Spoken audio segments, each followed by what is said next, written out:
Welcome everyone, this is Tim Pullman and you're listening to the SEP Couch. This podcast is all about standard essential patents. We talk about patent strategies, FRAND licensing, patent pooling, and patent litigation. So let's dive into today's episode.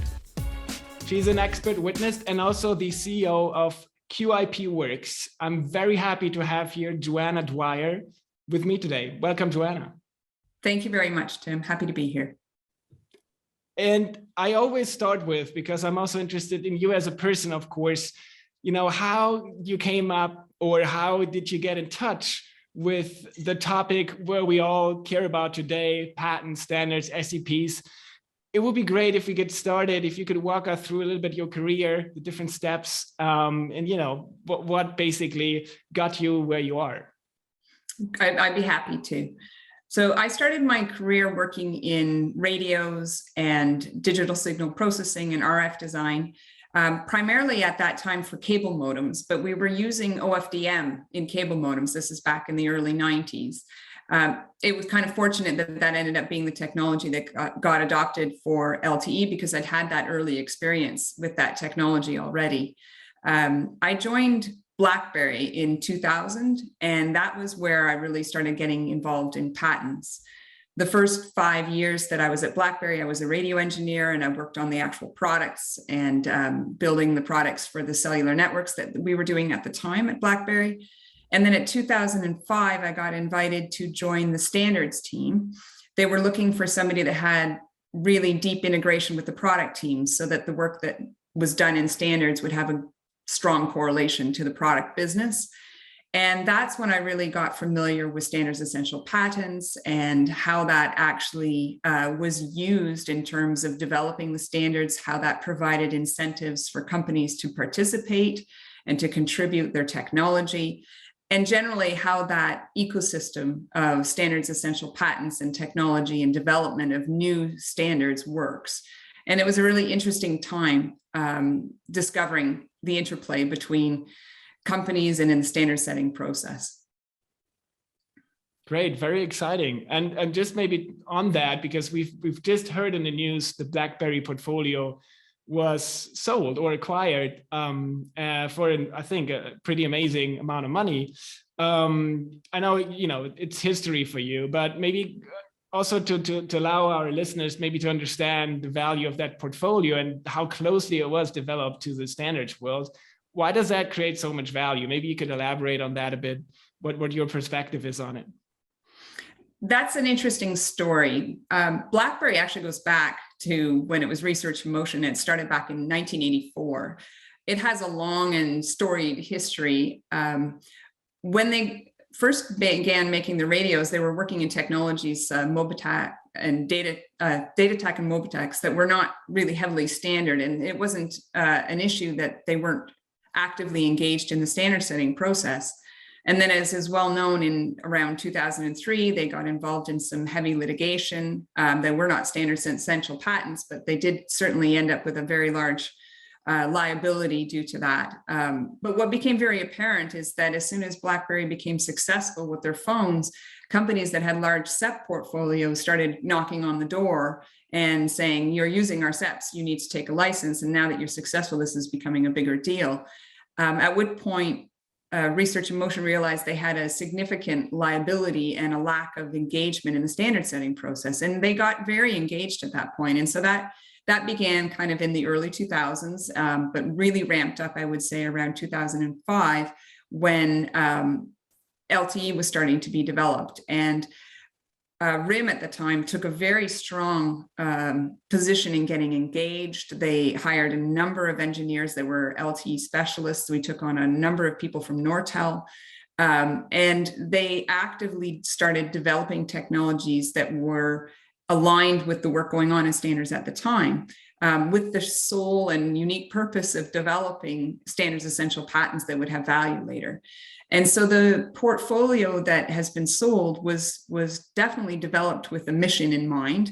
It wasn't by accident that they ended up with a large standards essential portfolio. And of course, Research in Motion was also part of the Rockstar Nortel portfolio acquisition. And so they ended up with a large number of very valuable assets from that program as well. So the fact that they have sold a valuable standards essential portfolio, my involvement in that was to the fact that that was very intentionally developed with the purpose of evening out the licensing discussions that RIM was having at the time with very large SEP holders. So basically it was developed to cross-license, but since Research in Motion or later BlackBerry got out of the phone business, basically got out, now it's more, a licensing out business, I guess, for them. So commercializing that patents differently. But yeah, interesting. I mean, I think we've seen it similar with other companies that basically left the handset market, and now the portfolio is more of a net licensor portfolio, while before a net licensee, right? I mean, that situation we did see before companies like Nokia as well. But yeah, that's an interesting insight. And I think, those patents from the BlackBerry portfolio that are SEPs are probably also some of the gold nuggets, I'm sure. As I think we discussed earlier, even inbound license in programs and created already some revenues in some of the contracts. Yes. With your experience from BlackBerry, working both with the standards team, product team, and the IP, and getting that in a strategy together, I'm guessing that was your intellectual property to get your idea and your company that you are the CEO of today, QipWorks, on the road. Can you elaborate what you do at QipWorks? What is your, what do you offer? What do you do? How do you help companies? Definitely. So the founding of QipWorks and the development of the company with my partner, Paul Carpenter, has really been about trying to bring purpose into patents. What we did discover is that there are a lot of patents that are filed because they're good ideas and there is an invention to be had and protection is available, but there's no real business purpose for the patent that is elaborated early in the process. And it is true that sometimes later on you'll find a gold nugget in a portfolio that was not really targeted for something at the time, but turns out to be very valuable. But primarily with standards essential patents, filing patents with a purpose, knowing what that purpose is, and then prosecuting and establishing the family based on that purpose leads to a much more valuable portfolio. It's very rare that somebody will tell you that you shouldn't file a patent. They'll tell you if you can't file a patent, if you don't have an inventive idea or there's something that wouldn't survive prosecution. But it's very rare for somebody to say, well, yes, you could file a patent, but really you shouldn't. That's something that should be better kept a trade secret, for example, or you won't be able to use that patent in a productive way for your business. So what Paul Carpenter and I have tried to do is take our business experience that we have. We both also have an MBA and a lot of experience in industry, and try to apply that into the IP world in a way to help the companies and clients that we work with to develop portfolios that are targeted, that have high value, and that for any one asset in the portfolio, the C-suite could stand up and say, I know why I have that, and I know why that's important to my company. And that's, I think, a bit of a shift in the paradigm, because there's a lot of companies that have vast patent portfolios. And as I'm sure everybody in the industry knows, there's a small subset of that probably has most of the value, and a lot of patents that have very little value. Small companies or growing companies can't really afford to do that. They can't afford to carry expensive portfolios that have no ability to gain any value or any business advantage for their business. So that's essentially what QipWorks has tried to do with its client base. Now, of course, Paul Carpenter and I have a lot of experience in the SEP field, and so we've been helping out in some litigation matters, as you've noted, to try and bring that to bear in those particular cases. So that's also become a part of the business, but certainly isn't the primary focus of the business. Understood. So just to get and repeat what you just said, so you're saying you're not going in, identify some gold nuggets and try to commercialize it. It's much more. You go in and say that is an area you should be focusing on. You develop the portfolio with your client, aligned in some cases with standards development, to then have a portfolio, translate that value to the C-board, and then allowing them to commercialize on it or run the business with it. Is that That's right. Yeah, that's right. What we found in our experience was that a lot of times people will file and forget. And so they'll have a standards idea and they'll file a patent on that idea. They'll make their contribution. Sometimes it will get accepted, sometimes it won't. But the prosecution of that patent to that contribution or to what actually got accepted in the standards can sometimes fall off of the radar, which is a problem, because unless the prosecution tracks what you've contributed to the standard and what actually ultimately gets accepted in the standard, you can have what we call a near miss, which is, a patent that could have been essential, could have been, would have been, but isn't. And that really has to do with the management of the prosecution of the patent and how you actually take care of the family through its life. So there's a lot of care and feeding that is needed for a standards essential portfolio to keep it relevant. And I think that some companies are very, very good at that, and other companies are still learning to do that, and other companies just don't do that. And where they have standards essential patents, they've gotten maybe a bit lucky rather than actually actively managing the process. So with the young companies that we're working on that are involved in standards, we do a lot of directed prosecution, which involves knowing early what your target is and really keeping the prosecution true to that target. That makes a lot of sense. I mean, we work with the large ones that know all about it, but even there, we get feedback often that the people at the standards meetings, let's say the 3GPP, that engineers, of course, they can only go to a meeting, present and submit something that was disclosed to the patent board before, right? And they then decide, file a provisional, file a priority. But even then, it's two moving targets. The claims change within the whole prosecution. The standard changes because, as you said, a near miss, I can very well see it, right? They may not approve your contribution after all, and you may have to resubmit it. These kind of details, if they get lost, and even in larger corporations that should be professional, I keep hearing those stories over and over, that the standards guy goes off, the patent board approves, and some patent attorney drafts claims based on that initial idea that has changed and in the process, and all that I think people do often not realize. But what is your position there? How do you align that? Are you going to be translating from the engineers to the patent board to the patent attorneys? What is your position here? I think that's exactly right, Tim. It's a real challenge. You've got two moving targets and you have to hit them both. And with standards essential patents, a near miss is worthless. So unlike implementation patents where you can still have some value, if it's targeted towards standards but misses the standards, you might as well abandon it because it has no value. The challenge with this is the engineers that go to standards committees are extremely busy, and that's only getting worse with 5G and 6G. I mean, the number of contributions that come into meetings is vast. The amount of time it takes for an engineer to prepare for a meeting, be active in a meeting, take away the learnings from a meeting and get prepared for the next one, that is more than a full-time job. So that engineer doesn't have the capacity to sit with patent attorneys and shepherd through their inventions through their life cycle. You need somebody to sit in a glue layer in between those two people. At Research in Motion, we generated a layer called standards coaching, which was essentially that person that brought those things together and owned that patent, if you will, while it went through its prosecution.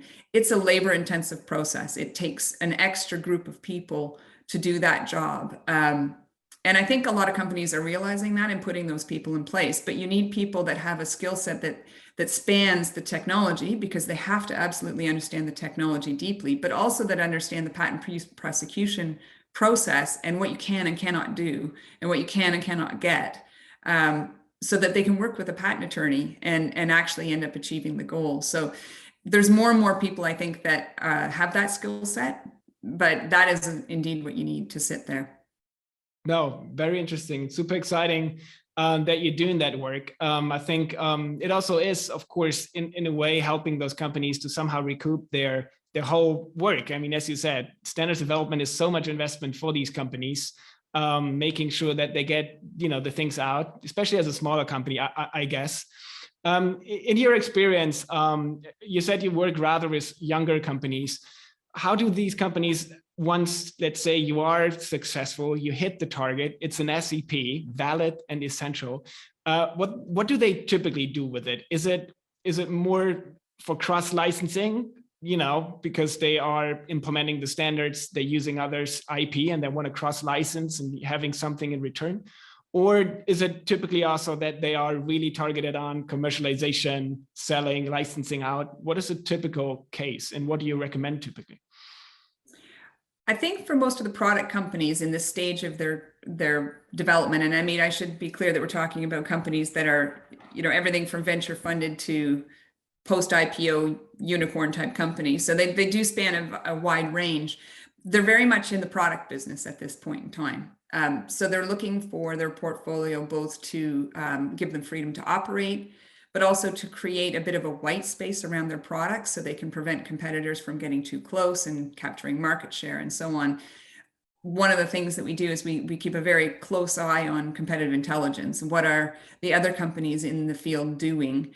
And we can also target prosecution towards their products so that you have an ability to exclude them coming too close to yours.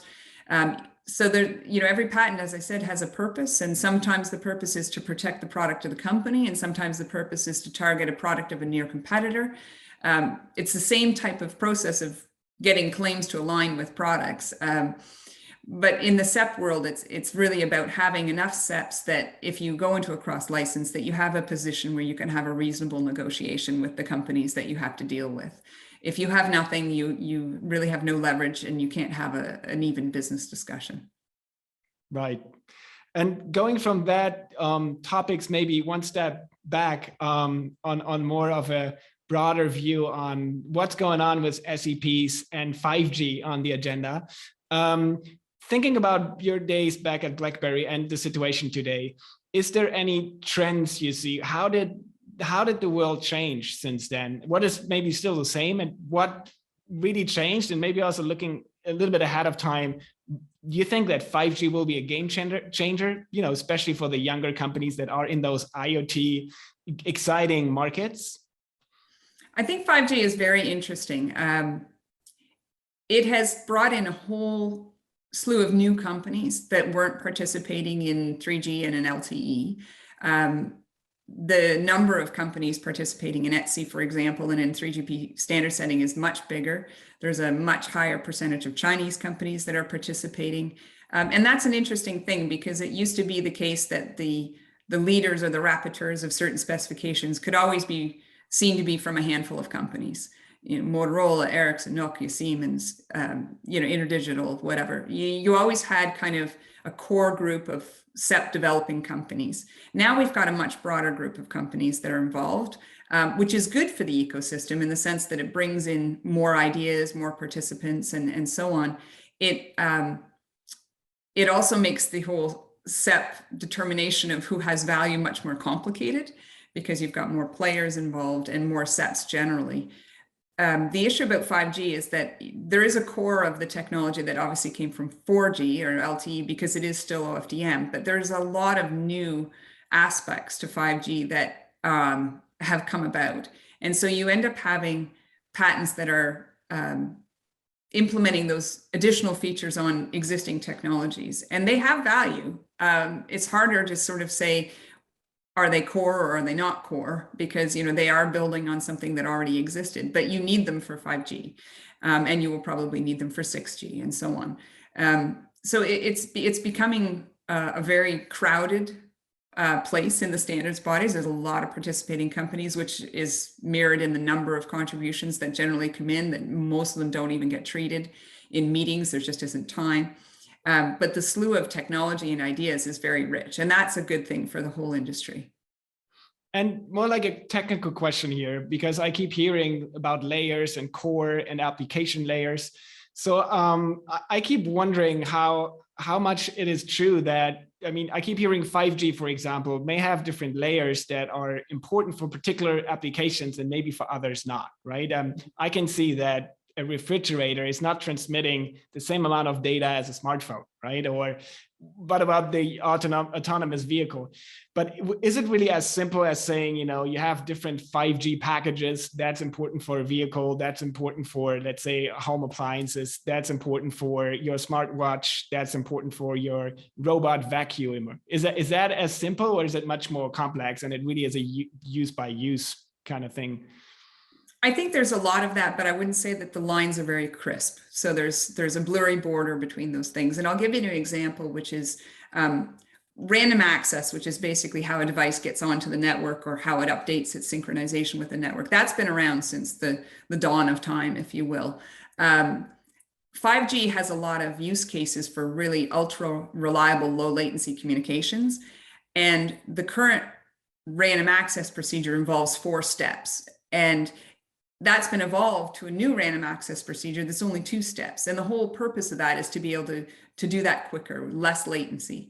Now, you could say that that is really targeted and was developed for these ultra reliable, low latency communication applications, but really it could be useful for almost everything in the long run. And what we may see is that although that development was targeted for a specific sector or a specific application, I would not at all be surprised to see it coming into just mobile broadband generally and being used for that, because why not? There's some of those features that I think, although they were developed with a specific purpose in mind, they may actually have much more broad application, which is why I say those lines are not very crisp. Right. And as an economist, I always think the question of IP and if it's patented or not should not be even considered when using something. You should always use the best of the best. And my personal belief is that probably also going to be the case. If it's a millisecond faster and it's better, I mean, everyone knows latency on a phone too. It's really annoying if someone is lagging and you cannot hear them. I mean, obviously you want to, maybe it's not life-saving, but it's important too, right? So I think, everyone in the end will use the best available. That's my take, my guess always. Yeah, I think there's no way you're going to avoid patents and standards. So, the suggestion that you would do something instead of something else because there's no patent on it is false. I think it's a false pretense that, is used for some other advantage, but not because of reality. Because the fact is that the only reason why companies participate in standards is, and give their technology freely without compensation at the time is because they'll have a licensing position down the road. It should not surprise anybody that there's patents behind features in the standards. So I don't think companies would make decisions as to which feature to implement or not on the basis of saying, well, there may be a patent on that. I think the expectation is that there's a patent on that. Exactly, right. And I think also even one step before, even within standards development, right, the best contribution with the best technical merit is selected also, no matter if it's highly patented or not. I mean, also there, people keep saying it's very strategic, that kind of things. I don't believe in it. I think 3GPP, at least I hope it is, technical merit driven. The best of the best gets implemented in 5G, let's say. Well, I think that's an interesting topic because it's easy to say, well, companies may have other motivations, and of course they do. I mean, of course, companies may have motivations to get things in standards, because they have IP behind it. But you have to realize you're talking about a group of engineers. I mean, there is no engineer that's going to sit there and have somebody put a solution in front of them and say, just take this on fact. I think we should use this one. They're going to say, why? Show me the proof. Show me that it's better. Show me the simulation. Show me the, the test results. This is a group of engineers. And if they can't see technical proof for why a solution should be adopted, it's not going to get adopted. So I think that automatically converges on best technical solutions being adopted into the standard because of the people by their own nature working on the problems couldn't have it any other way. Yeah, not to forget that 3GPP is based on consensus decision-making, right? It's not even that a company can push it through just because they want it, because they have market power, right? But I think people sometimes forget that these people, even as you said, it's very strategic, the engineers, the patent attorney that works with them, the filing, the prosecution, even if that is very strategic, making sure the invention is secured, it doesn't mean that the person, the engineer, has all that in mind when they submit the contribution, right? I mean, they work on the best technology merit and with their peers as well. So I think that is what people often forget, that you have these smart economists or strategic legal IP experts at 3GPP meetings that try to get in things. I mean, that's just not the reality, right? So I think that is something, the different worlds people have to understand. But given that complexity, there's not only complexity that we have more companies now participating in 3GPP, also more companies own essential patents. I mean, you've been also an expert witness, so you have some experience that enforcing your rights, determining FRAND is super challenging. how did that also change, thinking about back in the days, trying to basically understand what FRAND is and also what your share is within, that complex technology world? I think it has evolved over the years because it becomes more important now that there are more companies, and the proportional share that companies have is a big topic. I'm not a FRAND licensing expert. That's not my background, and it's not what I do. I do know, however, that the use of a top-down analysis and a proportionality rate is something that's definitely been discussed in many court cases and in many judgments. And so, this is, anybody who follows that, whether they're directly involved in it or not, definitely understands that this is something that is prevalent in the industry. And so determining, what everybody owns is foremost in people's minds, no question. Right. And of course, that's more topic for us at IPlytics, but the data is also getting more complex, and it's very hard to understand it. And I think you also have been involved, at least in a paper that tries to identify essentiality rates. And we also, our customers always come to us and say, hey, your patent self-declaration database, you are aware that it's not only essential patents. And of course we are aware, but how can you still work with it, right? In a top-down approach, at some point you may want to work with data. You should not, misuse it. I keep hearing patent portfolios get diluted because apparently there are 40,000 essential patents for 5G. No, they are declarations, but we know it's just a share. But how do you think about that? Sometimes I feel it's even silly. I mean, even we have been misused in the press and media for, I don't know, data that we, labeled as declared being interpreted as SEPs and these kind of things. But in the end, I think we've been there now. We've done that. Why is it still why do we have so much friction still in that determination? That's an excellent question. There's a fundamental misunderstanding, I think, about what the ETSI database's purpose even is. And that's the issue here. ETSI has a database of declarations, which is essentially a database of promises. So these are promises from companies who say that if it turns out that this IP is essential, I will license it or I won't license it on FRAND. They can make that choice. I mean, largely people say they will, but that is a selection. But that's what it is. It's a database of promises. Now, that database of promises has been completely repurposed for something else that it was never intended to be used for. And the frictions are coming from the fact that it's not very well structured for what people are trying to use it for. And a lot of people are coming back and saying, well, why doesn't anyone validate this data? Well, there's no need for ETSI's purposes to validate the data, because all ETSI cares about is that people have made promises, and that down the road, when a licensor needs to get a license from a licensee, that the licensee has the assurance that they'll be able to get that license. And then ETSI only cares about the fact that the standard will be able to be implemented and that nobody will block it. That's their concern. So that's what their database is for. But that database now is being repurposed to be used to determine some proportionality, and it's just not fit for that purpose. That's not what the data in there is for. So the issue that you're seeing and that you're having is the realization that's dawning on people in the industry that it is really, really difficult to use the database for the purposes that they're trying to use it for. The data doesn't exist in the format that they'd want. The fields are not mandatory that they would need to make those types of decisions. It's a very dirty database in the sense that there's a lot of open fields that people can put free text into, which makes it really difficult to sort it. People can create projects and declare it to anything they want. All of that is just because that's not important for ETSI's purposes for that database. Those things don't matter, but they do matter when they try to repurpose the use of it, and that is showing up to be a real problem. No, but that's interesting to see.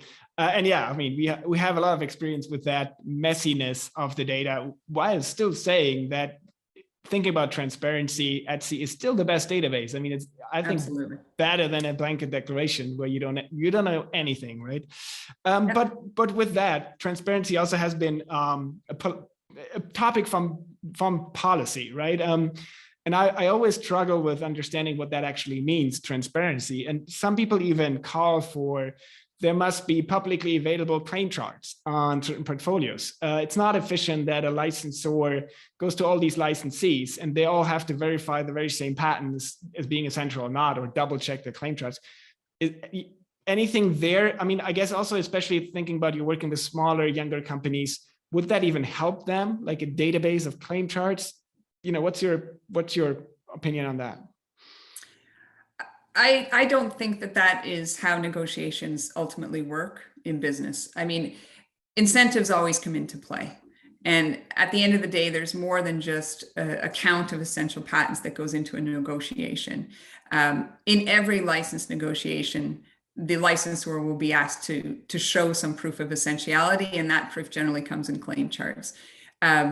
Those claim charts are going to get challenged through the licensing process. And so every time a set of patents gets licensed to a new licensee, those claim charts are going to get challenged. And so the claim charts that survive that generally are stronger claim charts. Now, would a company be motivated to put those out into a database so people can kick the tires at their free will? I doubt it, because the negotiation is a bilateral discussion. And both sides have incentives at play. And that's different from somebody just having, no better motivation than to take down a company by kicking apart their claim charts. That may not be the motivation of a licensee because they have something else that they're trying to get out of the negotiation. I just don't think it's as black and white as what that would entail, to be clear. Interesting. And thinking about also your client base, and IoT and 5G in the future, I think it will be, a lot more licensees on the market. I mean, that long tail, I guess, will get longer and longer, right? I mean, we have the big handset manufacturers. We know that most of the money is there, right? I mean, even the automotive industry, been a lot of the discussions, but if you think about just the amount of cars sold compared to the handsets, it's still just a fraction of it, right? And I think with IoT, it's similar, but still, since it's a long tail, it's going to still be lucrative in one way or another. And people want to get their rights compensated, right? Any ideas how that will work in the future? I think bilateral will not work, right? I mean, it's just not efficient enough. No, I mean, there's patent pools that are trying to address that, for example, for the automotive industry. And in particular, I think for industries that haven't dealt with SEPs before, this is the challenge. Handset manufacturers and people working in mobile communications that have had to deal with SEPs since the 2G days, they know how this gets done. They know how the game gets played. But when you get IoT manufacturers or sensor manufacturers or automotive manufacturers who are just coming into this world now, and they haven't had to be working with the SEP world before, they don't have the tools, they don't have the people, they don't necessarily know what they're up against until it really hits them sideways. And I think that there has been some effort to basically develop licensing pools to help take the frictions out of the process for the companies and the sectors in the industry that are not as intimately into the SEP market as companies have been in it for a long time. And I think that is what will ultimately help resolve some of those frictions, because in a patent pool, you essentially do end up with a group of patents that has been vetted, that somebody can come and say, look, we're going to tell you this is valid. All these companies have taken a license to it. You can have some confidence that you don't have to rip every one of these down to its bones to figure out if it's true or not, because the basis of, what has already been done with it. I think that's more likely to be where we're going to end up than some public repository of claim charts. No, great. That's good to hear. And I think also, I mean, thinking about comparable licenses and the challenges there, and people keep arguing it's not comparable, that was forced by litigation, but a patent pool, for me, to be a FRAND pool, it must be fair and non-discriminatory to everyone. So basically the same contract for everyone, even knowing there's always negotiations. But I think that is probably the best way also to keep the standard of what is a comparable license even up, right? So I think that makes sense to me, that's the closest equivalency that you might get in terms of a comparable license type paradigm, which I do think is actually the best way to determine portfolio value is through comparables.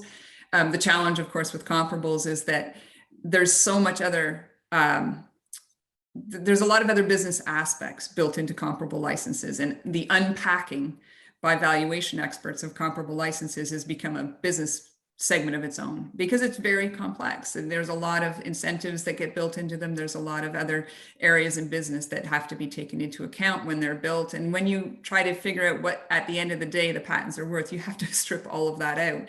Patent pools take some of that away because it's not really a bilateral negotiation. It's different. So I think you're probably very correct in that the licensing rates through patent pools should be easier to understand in terms of comparable. And thinking about your own business, back to that, QipWorks, with all these changes ahead, with the game-changing 5G technology, where are you in 5 years' time? How do you see your business evolve in that? And what is your role here? How do you help shaping that? I think our fundamental premise of our business is to try and help people understand a little bit better the interplay between patents and business, because it's very easy to lose touch with why you even have these patents in the first place. It's an extremely expensive item on your balance sheet. It takes a lot of money to build a patent portfolio, and it takes even more money to maintain it, particularly now that these patent portfolios really need to be global in nature because of the way that the market has evolved.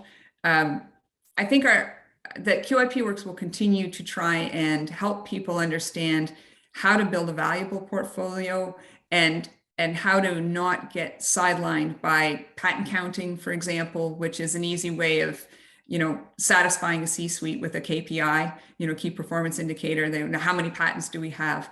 That's the kiss of death for smaller companies because they just can't afford to just stack numbers up and build a war chest that has no value. So I think we're going to continue to try and help people understand what this asset class is about. You would never, in other asset classes, you would not own an asset that you couldn't explain why you had it, but that happens all the time in IP. So I think we're slowly trying to tear down those barriers to people understanding that this is just another asset class. And although it's a complex one, you still have to think of it like that. No, I can very much, co-sign on that. I think also one of our missions is making companies understand what you have are not only intellectual property rights. These are real assets. They have value for your shareholders, for everyone. I think that's a great mission. Maybe a last point here, Johanna, going another step back on this. What we've trying here in the podcast also, which is extremely difficult, is to engage more women in the whole IP space. And I remember you also discussed it at the last IPBC Global we met in Seattle. It's still the case, largely dominated by men. We have exceptions like yourself, CEO of a company, you've been in leadership positions at BlackBerry. How can we involve more women in our space? Why do you think still, even for us here, inviting people to a podcast, we can just get 30% women involved? Why is that still an issue? I think this is at its root a very technical field. And if you look at STEM and involvement of women in STEM, it still is coming up to equity. I mean, we're not at par yet, even on the number of graduates in the STEM fields that would lead people to careers in this area. And if you don't have the pool to draw from, you're not going to get the participation, even if you're trying very hard to promote it. I don't personally feel any gender barriers. I have not experienced that in the SEP world or in the IP world. I may be fortunate, but I also just think that people just like bright people. They want to work with people who get it, and they want to work with people who are engaging, and they want to work with people who listen. And that's independent of gender, it's independent of race. It's just really about like minds coming together and working hard.